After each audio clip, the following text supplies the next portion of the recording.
Olá, Lodge Lovers! Tudo bem com vocês?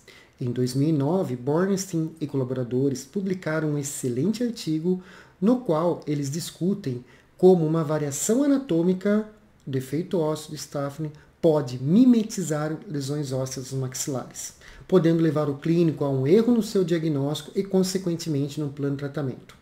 Ele discute de uma forma bem interessante como a tomografia computadorizada foi essencial para o diagnóstico diferencial e automaticamente correta conduta. Bora com a Lodge? Senta que lá vem história.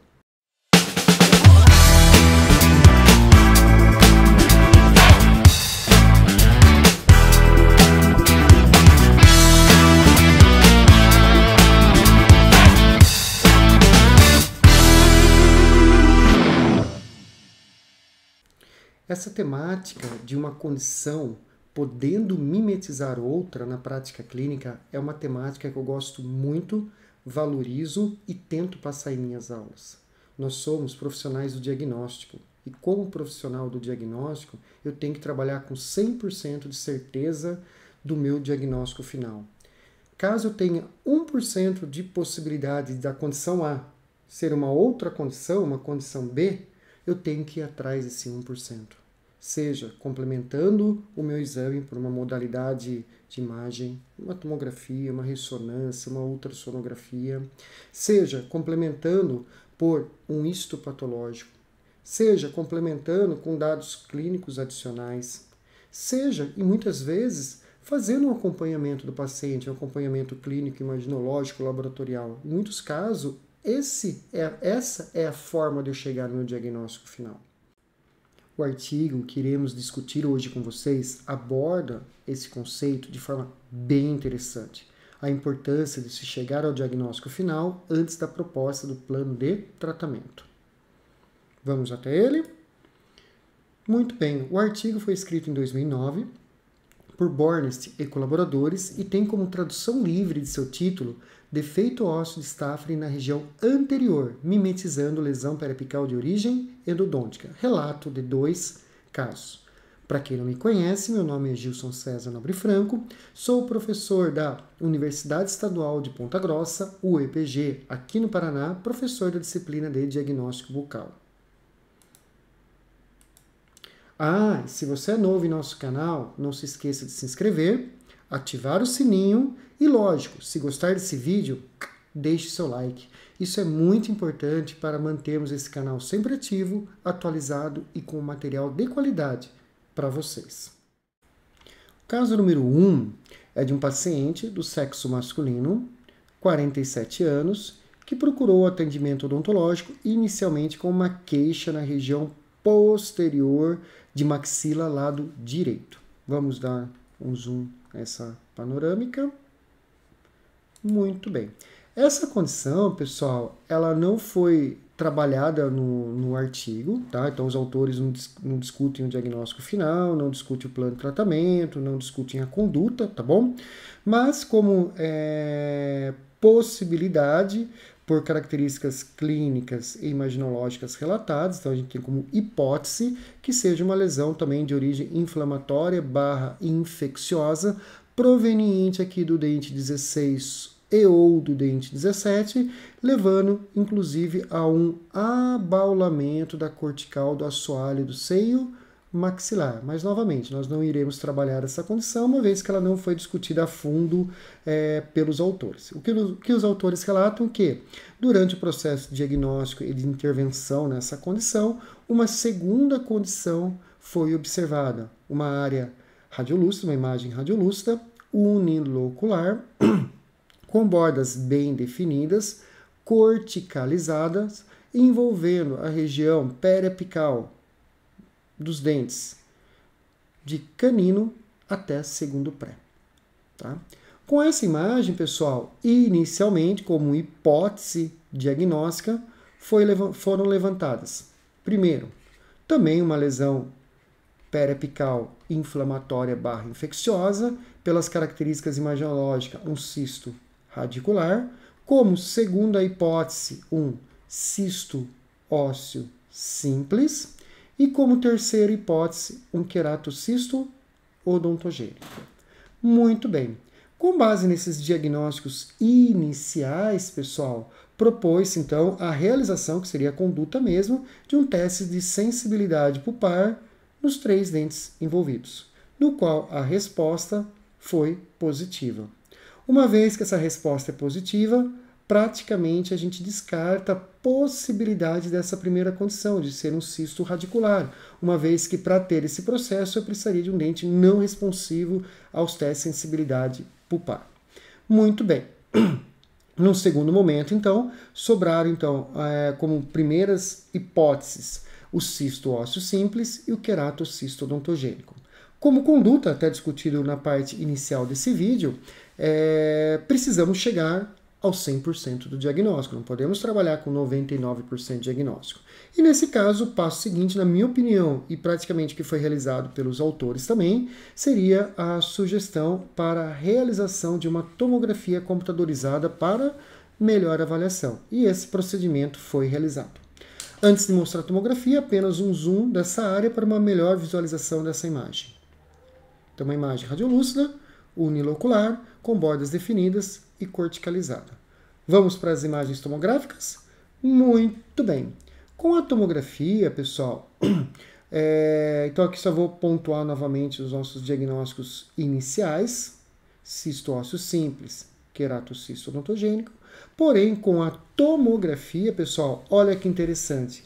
Ambas essas situações, o cisto ósseo simples e o queratocisto odontogênico, são lesões intraósseas. O que eu quero dizer com isso? Por exemplo, aqui no corte axial, eu teria que observar a cortical fechada e a lesão entre as corticais. Entre as corticais, tanto para o cisto ósseo simples quanto para o queratocisto odontogênico. E não é isso que a gente observa, né? A gente não observa uma alteração intracortical. O que a gente observa? Que é uma depressão óssea aqui observada aqui pelo corte transversal, pelo corte parassagital e também pelo corte axial. Então a gente observa que é uma depressão óssea e não uma alteração, uma lesão intraóssea. Muito bem, quando a gente observa isso no corte axial e no corte transversal, que não é uma lesão intraóssea, sim uma depressão vinda aqui da parede lingual, basicamente ou praticamente a possibilidade de cisto ósseo simples e queratocisto odontogênicos, elas diminuem. E com essa imagem, o diagnóstico direciona-se para uma variação anatômica. Qual variação anatômica? O defeito ósseo de Stafford. Muito bem, mas o que vem a ser mesmo esse defeito ósseo de Stafford, pessoal? Se a gente lembrar, com uma anatomia normal, na região posterior de mandíbula, nós temos usualmente uma leve depressão, que nós temos aqui a glândula submandibular sendo alojada. De regra geral, é uma leve depressão, e essa leve depressão na imagem panorâmica, a gente vai lembrar muito bem da fóvea submandibular, que é aquela diminuição da radiopacidade na região inferior da nossa panorâmica, normalmente na região de molares, ou seja, na região posterior, fóvea submandibular. Muito bem. Porém, alguns pacientes, pessoal, nós não observamos uma depressão, uma leve depressão, e sim uma depressão acentuada, levando então à formação de uma cavidade mesmo. E agora, pessoal, essa imagem passa a ser observada também de regra geral na região posterior, abaixo de molares, com aspecto de uma lesão cística, devido a essa menor atenuação de raio-x que eu vou ter na região. Muito bem. Quando passa a ter essa imagem, essa variação anatômica, ela ganha o nome de defeito ósseo de Stafford. Então, é uma lesão? Não. Exige uma conduta, uma intervenção? Não. É apenas uma variação da normalidade, uma variação daquela depressão leve que passa a ser agora de uma forma acentuada. Essa alteração ela é mais observada, ela não é comum, mas quando ela aparece, ela acontece com maior frequência na região de molares, que justamente é onde eu tenho a glândula submandibular. Porém, pessoal, a glândula sublingual, que acomete, que se localiza na região mais anterior, também pode ter essa variação. É menos comum ainda, e por isso que muitas vezes leva ao diagnóstico errado pelo clínico, porque é uma situação bem incomum. Porém, pode acontecer com da mesma linha de raciocínio. A glândula sublingual ela está alojada também próximo da cortical da mandíbula. Em alguns pacientes eu posso ter uma depressão acentuada, levando então na imagem bidimensional, na panorâmica, a característica de uma cavidade óssea. Né? Porém, quando a gente vai para a tomografia, a gente observa que não é uma cavidade intraóssea, e sim é uma depressão acentuada. Como está localizado nessa região anterior, existe grande chance de ser da glândula sublingual e não da glândula submandibular. Tá? Então, nesse momento, basicamente, eu conseguiria, com essa imagem tomográfica, na minha opinião, fechar o diagnóstico em defeito ósseo de Staphny. Preciso saber exatamente se é da glândula submandibular, submandibular ou da glândula sublingual? Não, esse diagnóstico não exige essa complementação, tá? Uma vez que essa condição não exige uma intervenção, tá? Porém, no presente artigo, eles caminham para essa identificação, se é da glândula submandibular ou da glândula sublingual. E como que se caminha para essa identificação? Foram feitos, então, a ressonância magnética. E pela ressonância magnética, a gente observa aqui a glândula submandibular, apresentada aqui com 2 asteriscos na região posterior, tá? E aqui a gente observa a glândula sublingual, representada aqui com 1 asterisco, e justamente ela se alojando agora nessa depressão óssea formada em mandíbula no lado direito do meu paciente. Então a gente observa que é uma depressão óssea no qual eu tenho a glândula sublingual alojada nessa região. Tá? Então pela ressonância magnética agora eu conseguiria essa distinção de qual glândula que é. Novamente, na minha opinião, esse seria uma etapa fundamental para o diagnóstico? Na minha opinião, não, uma vez que praticamente eu não vou ter uma intervenção independente de qual glândula que for, tá? Então, basicamente, com a tomografia eu já conseguiria ter uma resolução do caso muito interessante, tá bom? Mas de forma muito interessante, como complementar, como entendimento total do caso, foi feita essa ressonância magnética e identificando de qual glândula seria proveniente aquela depressão, seria proveniente do efeito ósseo de Staphny. Independente da glândula envolvida, o nome permanece o mesmo, tá? Defeito ósseo de Staphny. Esse é o caso número 1. No caso número 2, é um paciente também do sexo masculino, de 62 anos de idade, que procurou atendimento odontológico para uma reabilitação bucal, para um planejamento de implantodontia. Durante esse exame inicial, pessoal, a exemplo do primeiro caso, observou-se em mandíbula uma alteração, uma imagem radiolúcida, unilocular, com bordas definidas. Vamos dar um zoom nessa imagem? Muito bem. Tá? Então aqui a gente tem essa imagem observada como um achado imaginológico, uma vez que o paciente também não tinha nenhum sinal e sintoma atrelado a essa condição. Porém, com detalhes, a gente pode observar se tratar de uma imagem também radiolúcida, unilocular, de aspecto ovalado, envolvendo essa região também aqui de caninos a primeiro pré-molar, tá? De canino e primeiro pré-molar.